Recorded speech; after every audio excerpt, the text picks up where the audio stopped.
बहुजन संवाद के होस्ट, और काशी से, जिस उस काशी से जो बाबा भोलेनाथ की नगरी है, लेकिन हमारे प्रधानमंत्री का निर्वाचन क्षेत्र भी है, वहां से आए हैं डॉक्टर आनंद प्रकाश जी तिवारी। मैं उनसे जानना चाहूंगा कि जो विपक्षी एकता की जो धुरी चल रही है, आज ममता बनर्जी से मुलाकात हुई है, नीतीश कुमार की और तेजस्वी यादव की। नीतीश कुमार की राहुल गांधी के साथ मीटिंग हो गई है, सोनिया गांधी के साथ मीटिंग हो गई है, आम आदमी पार्टी के नेता और मुख्यमंत्री अरविंद केजरीवाल के साथ मीटिंग हो गई है। पूरा दृश्य बदल रहा है विपक्ष का। विपक्ष एकजुट हो रहा है। दूसरी तरफ भारतीय जनता पार्टी भयभीत है, जैसी पूर्व वक्ताओं ने चर्चा की है। चाहे मध्य प्रदेश का सवाल हो, चाहे कर्नाटक का सवाल हो, चाहे महाराष्ट्र का सवाल हो, तो आप क्या सोचते हैं? क्या यह जो दृश्य 2023 और 2024 में देश का बदलने वाला है? तिवारी जी। जी, बहुत बहुत धन्यवाद। हमारे साथियों ने काफी विस्तार से बहुत सारे समाचारों को छू लिया है। हम तो ये देख रहे हैं कि अपना पिछला सप्ताह जो है वो पूरा का पूरा अपराध और राजनीति के ताने बाने में घुसा हुआ नजर आ रहा है। और उसको एक नई ऊर्जा कहिए या नए तरीके से प्रस्तुत कहिए, उसका प्रस्तुतिकरण कहिए, या यूं कहिए कि देश के पैमाने पर जिस तरह के नेतृत्व का अभाव दिखाई पड़ रहा था या उसमें द्वंद्व छिड़ा हुआ था, एक नया देदीप्यमान तारा निकल करके हमारे देश को मिला है अपना पिछले दिनों, पिछले सप्ताह की बात या उसके पिछले सप्ताह की बात। और उससे आतंकित होकर के, भयभीत होकर ही इन लोगों ने अतीक की हत्या करवाई है। ये सोच रहे थे कि अतीक की हत्या कराने के बाद देश के पैमाने पर हम उसको अपने हिसाब से हम कर लेंगे और सांप्रदायिक ध्रुवीकरण का माहौल बना लेंगे और उस चीज को हम सैनिटाइज कर देंगे।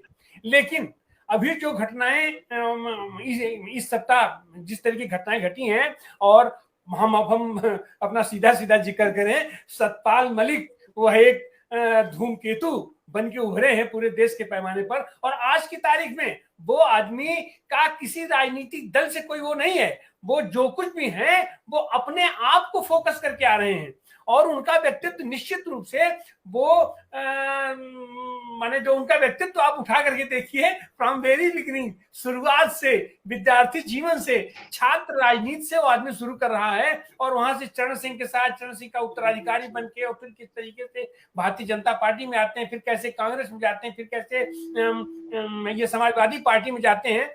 तो ये सब जगह घूम करके, लेकिन कहीं भी कोई भी आदमी उनको अपना दुश्मन कहने के लिए तैयार नहीं है। आज की तारीख में यह सरकार भी उनको अपना दुश्मन कहने की स्थिति में नहीं है। कैसे कहेगी? आपके यहाँ वो इतने जिम्मेदार पदों पर रहे हैं, इतनी बड़ी बड़ी जिम्मेदारी आपने उनको दे रखा है। बिहार आप उनको दे रखे थे, गोवा आप उनको दे रखे थे, जम्मू कश्मीर आप उनको दे रखे थे, और फिर वहां से वो जो आदमी कह रहा है उसकी बात को काटने का या उसका प्रतिवाद करने का सामर्थ्य इस सरकार में और सीधे सीधे प्रधानमंत्री के ऊपर अब तक इतना बड़ा हमला शायद कोई नहीं कर पाया था। राहुल गांधी सदन में भले ही एक बार बोल दिए हो, लेकिन आज की तारीख तक उनका वही कैसेट बज रहा है, कोई नई चीज उनको नहीं मिल रही है। लेकिन सतपाल मलिक का वह 1 घंटे का इंटरव्यू अपने आप में इनकी पूरी नींव हिला दिया है। हिला क्या दिया है? हिला करके उसमें अब वो रोज का रोज एक एक ठोप मंठा डाल रहे हो आदमी। और जिस तरीके की घटनाएं पिछली बार हुआ और वो जिस दम्भ के साथ वो कह रहे थे कि हमको छूने की ताकत हिम्मत इनको नहीं है क्योंकि हमारे पीछे किसान खड़ा है, तो वो उस जाट लैंड की भूमि पर खड़े हैं, उस जाट लैंड के ठोस आधार पर खड़े हैं और उसका उन्होंने आभास करा दिया परसों कि एक बार केवल मैंने सारे किसानों को, सारे समर्थकों को, जबकि वहां बहुत ज्यादा भीड़ भी नहीं थी, कुछ नहीं था, लेकिन उसका संदेश चला गया है। तो हम तो ये कहेंगे। और फिर इस बीच पिछले सप्ताह जिस तरीके की घटनाएं हुई हैं सुप्रीम कोर्ट को लेकर के, न्यायपालिका को लेकर के, कि तमाम अपराधी लोगों को किस तरीके से मुक्त किया जा रहा है, माने पूरे देश को विभिन्न प्रांतों के आधार पर पूरे देश को एक तरीके से वो अराजकता में मतलब ढकेलने की इनकी कोशिश हो रही है। और फिर वही गुजरात और असम का कनेक्शन भी आ रहा है। असम की पुलिस फिर वहां जो वो भेज दिया कर्नाटक में उसको गिरफ्तार करने के लिए जीवी श्रीनिवासन को। तो यह जो आपराधिक ढांचा, अपराध शास्त्र के, अपराध तंत्र के बल पर यह भारतीय जनता पार्टी या यह मौजूदा सरकार जिस तरीके का शासन प्रशासन चलाने की कोशिश कर रही थी, उसमें ये अपना धूमकेतु सतपाल मलिक एक मजबूत स्तंभ के रूप में, मजबूत नेता के रूप में उभर के आए हैं। लेकिन आज की तारीख में यह भी कहना पड़ेगा कि उनसे जितना ज्यादा आतंकित, भयभीत हमारी जो सो ये सत्तारूढ़ पार्टी है, उससे कम अपने ये विपक्ष के महत्वाकांक्षी नेता नहीं है।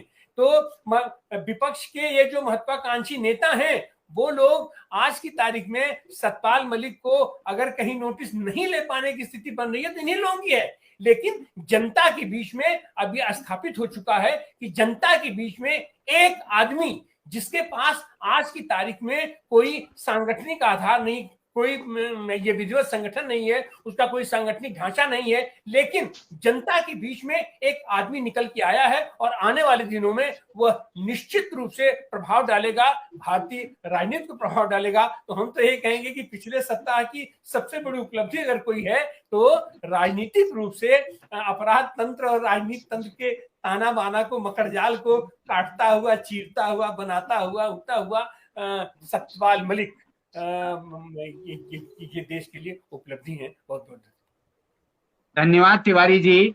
सतपाल मलिक वाले मामले में, सतपाल मलिक के इंटरव्यू में हमने पिछले सप्ताह भी चर्चा की थी और आज भी वह मुद्दा जीवंत है। लेकिन सतपाल मलिक का व्यक्तित्व अपने आप में इतना बड़ा है कि उसके ऊपर ना भारतीय जनता पार्टी आरोप लगा सकती है, ना कांग्रेस लगा सकती है, ना अन्य दल लगा सकते हैं, क्योंकि कई पदों पर रहने के बाद, केंद्रीय मंत्री रहने, राज्यपाल रहने और तमाम सत्ता के पदों पे रहने के बाद भी सतपाल मलिक पर कोई आरोप नहीं है। चूंकि हमारा समय हो चुका है, मैं आज फिर से जो फाइनेंशियल एक्सप्रेस का जो संपादकीय है, उस संपादकीय में जो मुद्दे उठे हैं वह भी एक बड़ा मुद्दा है और मोदी सरकार को कटघरे में खड़ा करता है कि देश में लोकतंत्र खत्म हो रहा है।